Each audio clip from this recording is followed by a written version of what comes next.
ইয়াৰে খাবতি ৰৱানা প্ৰেমৰ যুত বাসনা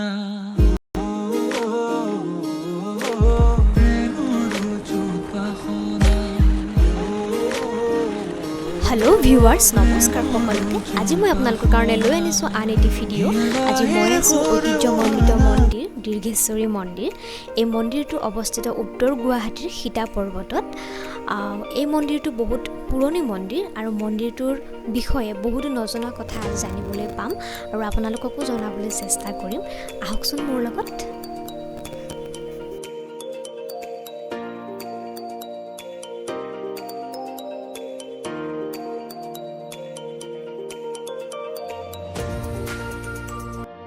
গেটৰ ভিতৰত সোমাই ইমান ধুনীয়া পৰিৱেশ এইফালে চাওক পাহাৰ মানে শিলৰ ওপৰত ইমান ডাঙৰ গছ আৰু গছবিলাকৰ পোখা মানে যেনেকৈ মাটিত হয় তেনেকৈ শিলত হৈ আছে আৰু ওচৰতে এইটো সৰু মন্দিৰ এটা আছে আৰু মন্দিৰটো তলা লগোৱা আছে যিহেতু লকডাউন চলি আছে চাগে সেইকাৰণে আৰু ইয়াতে ওচৰতে থকা শিলটোত তাতে চাকি ধূপ জ্বলাই মানুহে ফুল চুল দিয়ে মই দূৰৰ পৰাই সেৱা এটা লৈছোঁ এতিয়া হওক আৰু আগলৈ গৈ থাকোঁ আমি বহুত ধুনীয়া পৰিৱেশ চাবলৈ পাব আৰু বহুত বান্দৰ আছে ইয়াতে এয়া মই এটাকৈ চিৰি বগাই আহি আছোঁ আৰু আৰম্ভণিটো গৈ থওঁ মন্দিৰটো প্ৰায় 1751 শকত স্বৰ্গদেউ ৰাজেশ্বৰ সিংহৰ দিনত এই মন্দিৰটো নিৰ্মাণ কৰিছিল ভাগৰ লাগিছে বহুত তাৰপিছত আগতেও আহিছোঁ যদিও ব্লগ বনোৱা নাছিলোঁ আগতে দুবাৰ আহিছিলোঁ আৰু আজি 3 নম্বৰ বাৰ আহিলোঁ মানুহ ইমান নাই যিহেতু লকডাউন চলি আছে সেইকাৰণে বেছি ভাল হৈছে ভালকৈ দেখাব পাৰিছোঁ এইবিলাক চাওক মন্দিৰটোৰ দৃশ্য ভিতৰৰ ফালে আছে আৰু দেখাই থাকিম আপোনালোকক চাই থাকিব অলপ ওপৰলৈ যাওঁ চিৰি বগাওঁতে ভাগৰ লাগিছে অলপ এতিয়া আগলৈ যাবৰ কাৰণে অকণমান ভয় লাগিছে কাৰণ বহুত বান্দৰ আছে আৰু মোৰ বান্দৰৰ কাৰণে বিৰাট ভয় লাগে কাৰণ যেতিয়াই তেতিয়াই জঁপিয়াই পৰিব পাৰে চুলি তুলি ছিঙিব পাৰে বহুত ভয় লাগে ইয়াতে এটা দেখিছে এই অকণমানে যদি বিৰাট বদমাছ আৰু ওপৰত বহুত আছে আহি আছে সেইকাৰণে মই ভয়ে খোজ দি আছোঁ তাৰমানে বহুত আছে বান্দৰ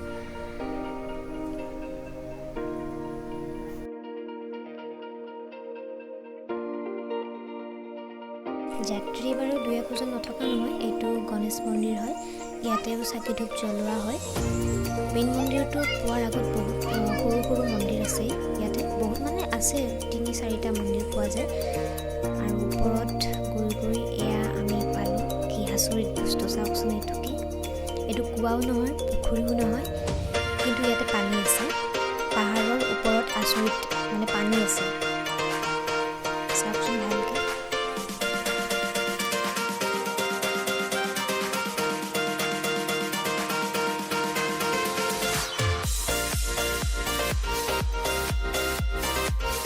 এয়া লাহে ওপৰলৈ উঠি আছোঁ আৰু তাত আছে মেইন মন্দিৰত গৈ আছোঁ এতিয়া ভিতৰত নোসোমাওঁ মেইন মন্দিৰৰ বাহিৰৰ পৰা আপোনালোকক দেখাব চেষ্টা কৰোঁ আৰু ইয়াতে বহুত ফুৰিব পৰা বহুত ধুনীয়া প্লেচ আছে আৰু বহুত কাপোৰ আহে ফেমিলিও আহে ইয়াত ওপৰত দেখিছে দীৰ্ঘেশ্বৰী দেৱালয় বুলি লিখা আছে ভিতৰত সোমাওঁ এতিয়া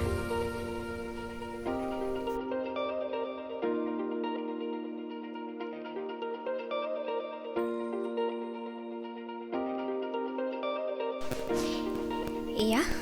সোমালোঁ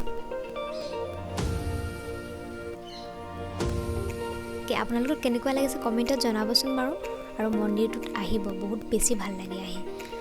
আৰু এইফালে এইটোৱে মেইন মন্দিৰ হয় সেইফালে যাব পাৰি আগেৰে যাব পাৰি ওপৰত দেখিছে চাফাই চলি আছে যিহেতু মন্দিৰ হয় চাফ চিকুণ কৰি ৰাখিব এনেও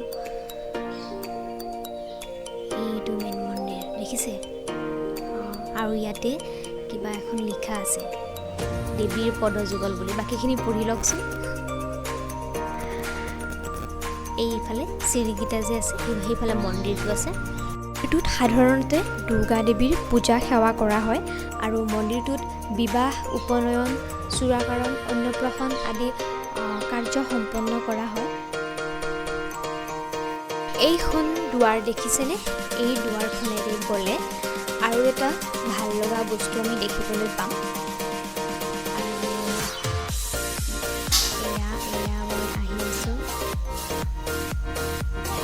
এয়া দেখিছে, ইয়াতে মানুহবিলাকে যাত্ৰীবিলাকে ইয়াতে ভৰি ধুই আহে। পানী আছে, পানীবিলাক এতিয়া লেতেৰা হৈ আছে, কিন্তু এয়া দেখিছে ভাল লগা বস্তুটো হৈছে ৰাজহাঁহ। মই যদি দূৰৰ পৰা দেখাম আপোনালোকক, কাৰণ ৰাজহাঁহৰ খেদা মই আগতে খাই পাইছোঁ, সেইকাৰণে মোৰ ভয় লাগে। এয়া চাওক, আৰু এয়া মন্দিৰটো অকণমান বাহিৰৰ দৃশ্য পিছফালৰ পৰা চাব পাৰে। বহুত বেছিয়ে ভাল লাগে। আপোনালোকে যদি আহি পাইছে কমেণ্টত জনাব, আৰু যদি আহি পোৱাও নাই প্লিজ আহিব আৰু ক'ব কেনেকুৱা লাগে আহি।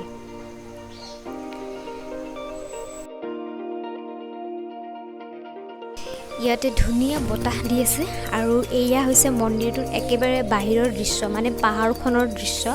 হয়তো মই ইমান ভালকৈ নাজানো, হয়তো এইখনেই সীতা পৰ্বত। আৰু ইয়াতে এটা ঝৰ্ণা আছে, নিজৰা এটা আছে, জিৰ জিৰ জিৰ শব্দ এটা হৈ থাকে। আৰু মই যে কৈছিলোঁ কাপলবিলাক আহে, ফেমিলি আহে, এইবিলাক বহা ঠাই। এইফালে মোৰ চুলিখিনি খুলি গৈছে, সেইটো মাইণ্ড নকৰিব। আৰু এইফালে দেখিছে মন্দিৰটোৰ বাহিৰৰ পৰা দৃশ্য ইমান ধুনীয়া। তো গাইজ, ভিডিঅ'টো চাই আপোনালোকক কেনেকুৱা পালে মোক জনাবলৈ একেবাৰে নাপাহৰিব। যদি ভাল লাগিছে লাইক, কমেণ্ট, শ্বেয়াৰ, ছাবস্ক্ৰাইব কৰি দিব। আজিলৈ আহোঁ, bye bye, love you all.